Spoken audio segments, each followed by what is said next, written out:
The 8 peaks coming straight from the underground. The young Dawi got it bad, cause, well, he's about to get eaten by a sexual tyrannosaur. Gotrek and Felix about to drop their hottest mixtape yet, their magnum opus in the jungles of Lustria. They fought the Skaven, they fought the undead, they've even fought greater demons of chaos, but never have they faced down a behemoth quite like this one. Fortunate Son intensifies. The Dawi are bringing Vietnam to the dinos. Eumaeus got an 11 kill streak, I guess, calling in his chopper gunner air support, while Frostfire awakens the beast, the real apex predator of the Southlands. And the Krox will swarm on any Dawi douche in a blue uniform, with an ancient Kroxigor leading a basque of Lizardmen into battle. Never noticed it before, but I think the Isle of the Crimson Skull is based on Dread Saurians. That background is looking mighty familiar. Compare that to the actual model, and it's basically one-to-one translation. Maybe CA had Hunter and the Beast plans in the works since launch day for Warhammer 2, I don't know.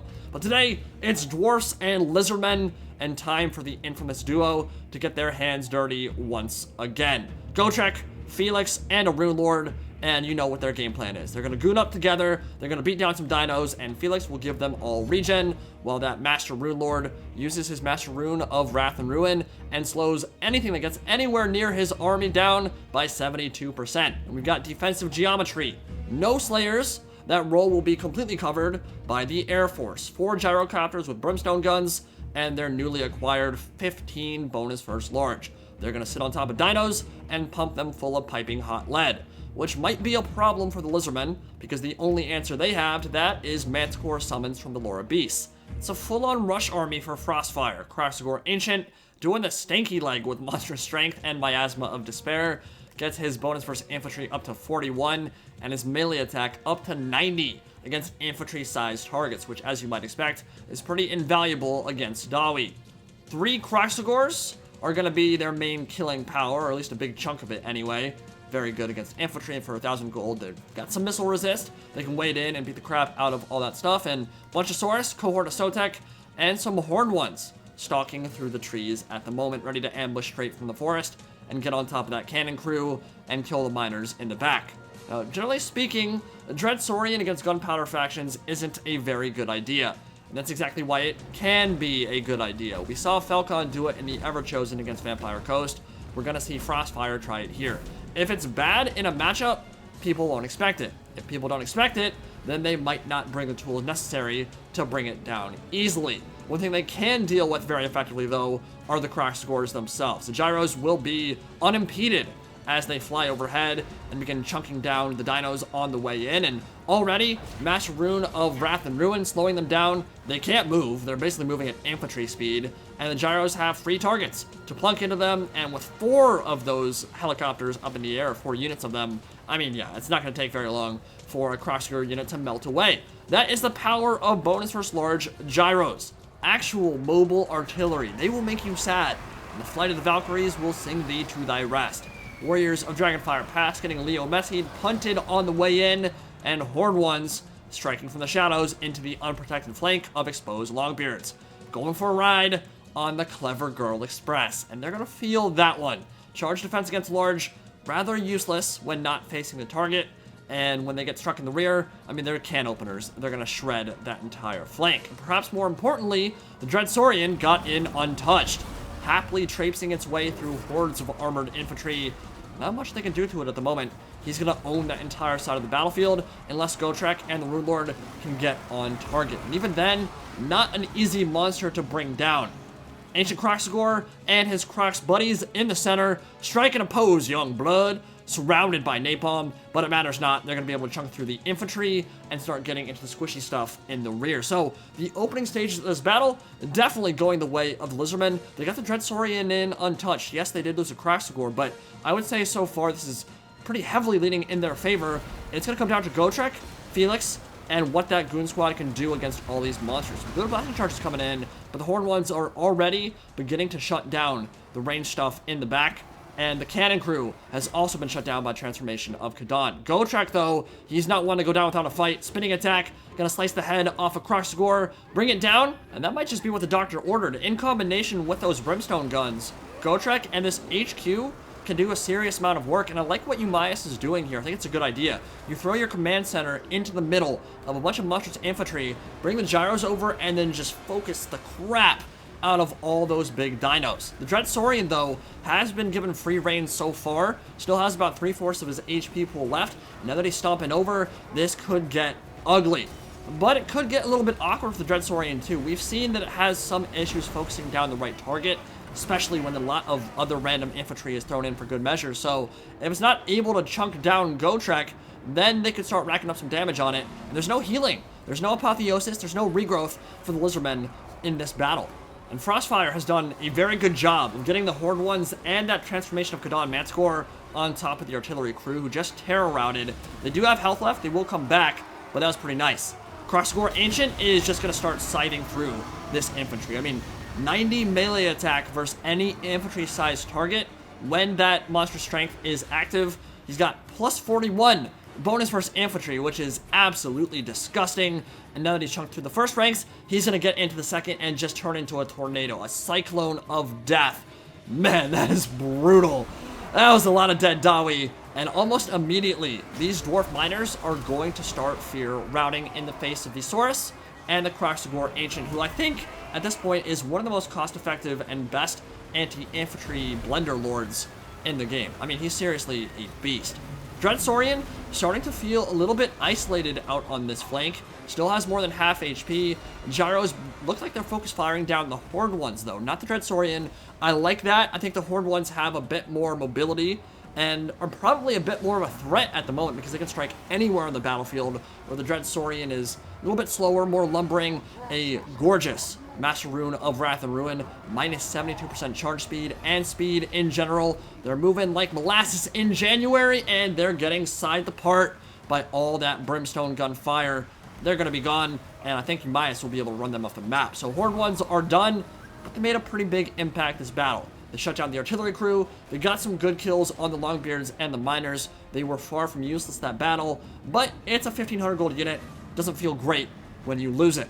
I think it's smart here for Frostfire to pull the Dread Saurian away from Gotrek and the HQ.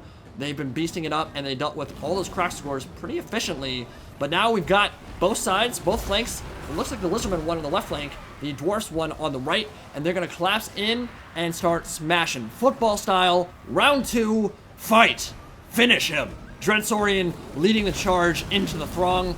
The throng is mustered, and Gotrek gonna receive that charge. Now, we've seen over the last month or so, Gotrek has definitely carved out a little niche for himself in the meta. He is pretty beastly in a duel with Felix. He and Gotrek can actually beat up on Kolek themselves. Dread Saurian is a bit of a different animal, though. Just so much mass, so much knockdown potential. If you take a look at the background, the cannon has come back, and that might just be enough to take down the big croc. Gotrek and the cannon together, that's a pretty potent combination. And it doesn't look like the Lizardmen have a whole lot of mobility to now shut that thing down. I'm not sure if they have their second Manticore summoned yet. Brimstone guns are still firing in, and it looks like they have switched targets to that Dread Saurian, but many of the Brimstones have run out of ammunition and are forced to go on bombing runs at this point. They don't have any more of that bonus versus large, and that could play a factor as we move on. And if that Dread Saurian keeps moving, yeah, it has a huge hitbox, but Brimstone guns aren't necessarily incredibly accurate against moving targets. They will miss some of their shots. But Gotrek, Rune Lord, and Felix are completely swarmed by Lizardmen infantry. The only thing keeping them in the fight is Felix and the regen, but he's getting bullied. Look at this. They've just completely taken him out of the box and pushed him to the side of the map. And I don't know if that was intentional or not, but Felix didn't fear out there. He just got pushed away from the blob that was developing, and he's now isolated on an island unto himself, and that will leave the Rune Lord without any of that regen. That will leave Gotrek by himself taking on a horde of screaming Lizardmen. Kroxigor Ancient, though, has taken a tremendous amount of damage. Looks like he is starting to run to the edge of the map as well, and both lords look to be on life support. Gyrocopters are pretty much out of ammunition.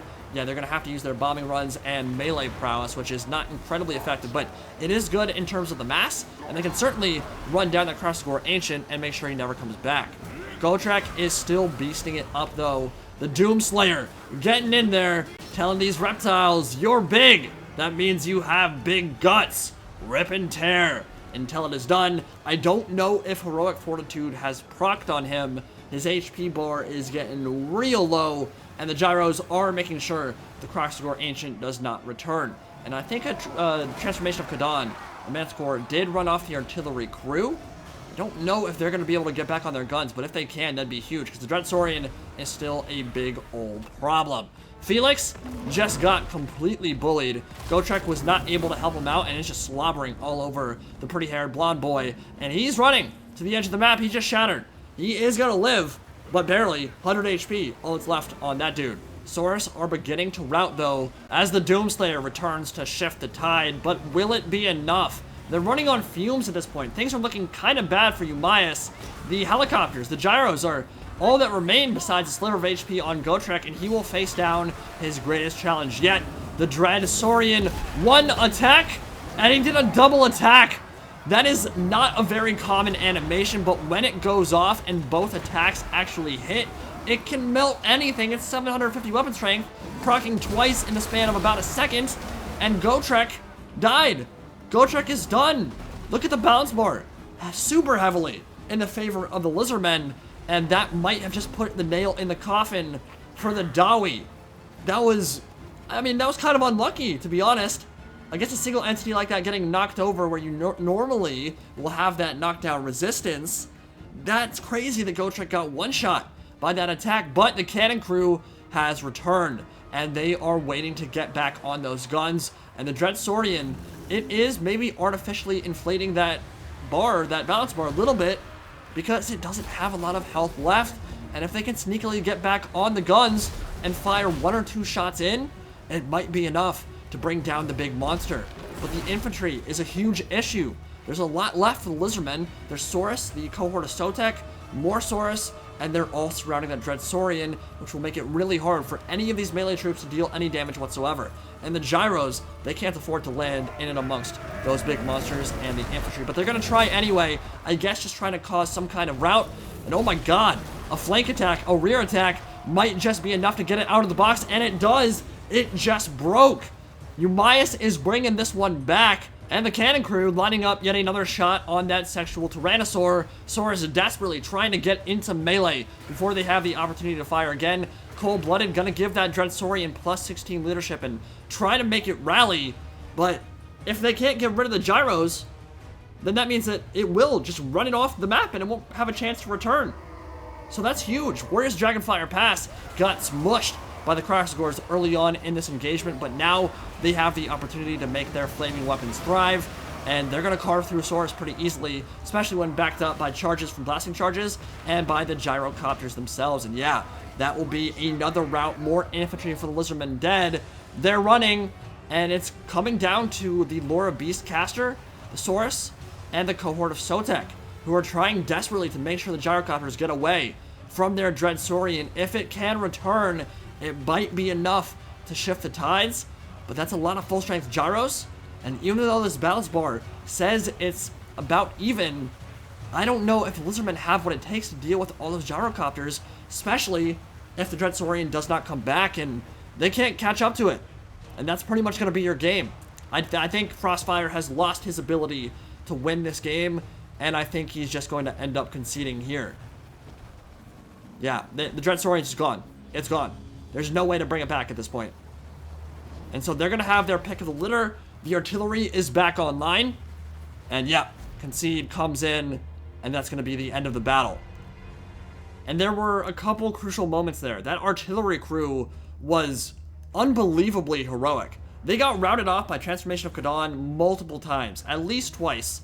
They got killed almost to a dwarf. There were very few of them left, but they came back and got the last couple of shots in on that Dread Saurian that made its leadership plummet. I think they got one shot in when the Gyrocopter came in for that rear charge, and that combination was enough to make it run out of the box, out of the support of all that Lizardmen infantry, and once it was away, Lizardmen, after they lost their horn ones, had no ability to get the Gyrocopters off the Dread Saurian's ass and get it back into high gear. I think the Lizardmen army was incredibly powerful, incredibly potent in its dwarf killing potential, but it was lacking in ranged options, and lacking in abilities to zone out the gyrocopters. And so, in many ways, I think this dwarf build was a good counter build to the Lizardmen. Sure, you don't have a lot of slayers, which is kind of weird, but the gyrocopters with brimstone guns kind of fulfill that same role. Gives you a ton of anti-large, and unlike slayers, they can go wherever they want, and if they are untouched, they can fly around happily, shooting into whatever dinos they feel like, and in combination with Master Rune of Wrath and Ruin, you saw how fast those Kroxigors died at the start. The Ancient Kroxigor is going to feel the wrath of them. The Dread Saurian is going to feel the wrath of them. The only limiting factor for the gyros that game was the ammunition. That said, though, Ancient Kroxigor was beastly, and you can see it is a Plunder Lord of Infantry without question. Super fun game. Thank you for sending it in, and I will see you guys next time. Peace out.